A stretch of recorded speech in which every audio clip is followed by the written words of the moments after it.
اب ہمیں حضور کا ذکر کرنے کے لیے بھی دلائل کی ضرورت ہے.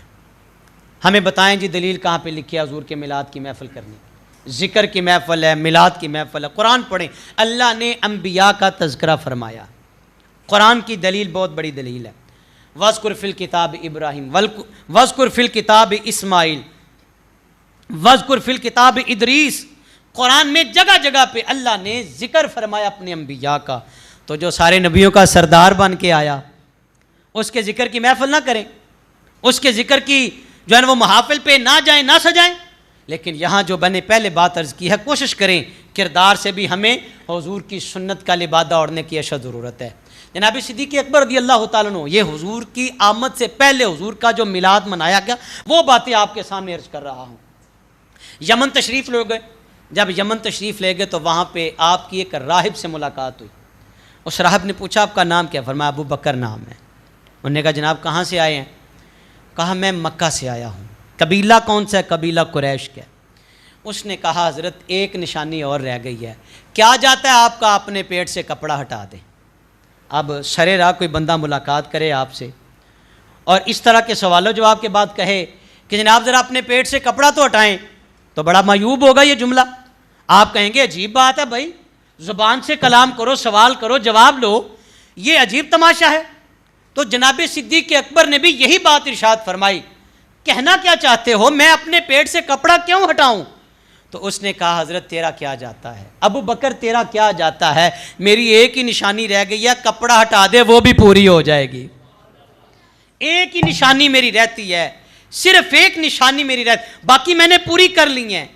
باقی میں نے سوالوں جو اب میں پریکٹیکلی طور پہ دیکھنا چاہتا ہوں جو نشانی ہم تک پہنچی ہے. تو جناب ابو بکر صدیق کہتے میں نے اپنے پیٹ سے کپڑا ہٹایا تو میرے پیٹ پہ تیل کا نشان تھا.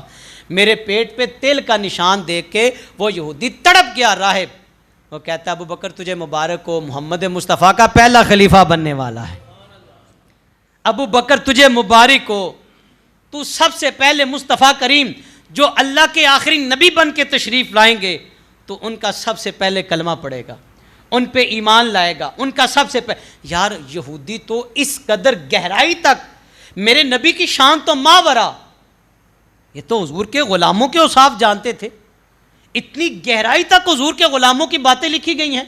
اور آج امتی بھی ہو، حضور کا کلمہ بھی پڑھے اور میرے نبی پہ معاذ اللہ تنقید کرے، معاذ اللہ حضور کی تنقید کرے. یار تم کہاں کھڑے ہو؟ میرے نبی کو اتنا پتا تھا، اتنا نہیں پتا، میلاد کرنا چاہیے نہیں کرنا چاہیے. میں نے کہا کہ یار پھر وہ یہودی کس حد تک حضور سے محبت، اب یہ الگ میٹر ہے کہ انہوں نے کلمہ پڑھا یا نہیں پڑھا، کس کے حق میں یہ مقدر کی بات تھی، اسلام آیا یا نہیں آیا، اسلام قبول کیا یا نہیں کیا. لیکن اوصاف دیکھیں، ان کو پتہ تھا حضور خاتم النبیین آخری نبی بن کے تشریف لائیں گے اور ان کے غلاموں کے اوصاف یہاں تک کہ وہ جانتے تھے. قرآن کہتا ہے میرے محبوب ہی آپ کو اتنا جانتے ہیں جتنا اپنے بیٹوں کو لوگ جانتے ہیں، آپ کے اوصاف اس حد تک. تو جناب صدیق اکبر نے یہ بات تو کہی ہوگی نا جب حضور نے اعلان نبوت فرمایا، تو یہ عرض کی ہوگی یا رسول اللہ سارے لوگ ہی نبوت کی کوئی نہ کوئی دلیل مانگتے ہیں، تو چلو میں بھی اس دل کو سمجھانے کے لیے. کسی نے لکھا حضور نے آپ نے دلیل نہیں مانگی تھی حضور سے، لیکن میں نے کہا چلو عشق کی وادی میں ہم بھٹک رہے ہیں، ہم عشق کے دیوانے، عشق کے غلام، عشق کے دائی ہیں. میں نے کہا کہ چلو جناب صدیق اکبر نے سوال ہی کیا ہوگا سونے نبوت دی کوئی دلیل تے دیو. تے سرکار فرمایا ہوگا ابو بکر او یمن دے وچ والی گل یاد نہیں ہے گی، او یمن دے وچ راہب نے جڑی نشانی دسی سی. اللہ اکبر صاحبو، میرے حضور کی آمد سے قبل حضور کا تذکرہ تھا.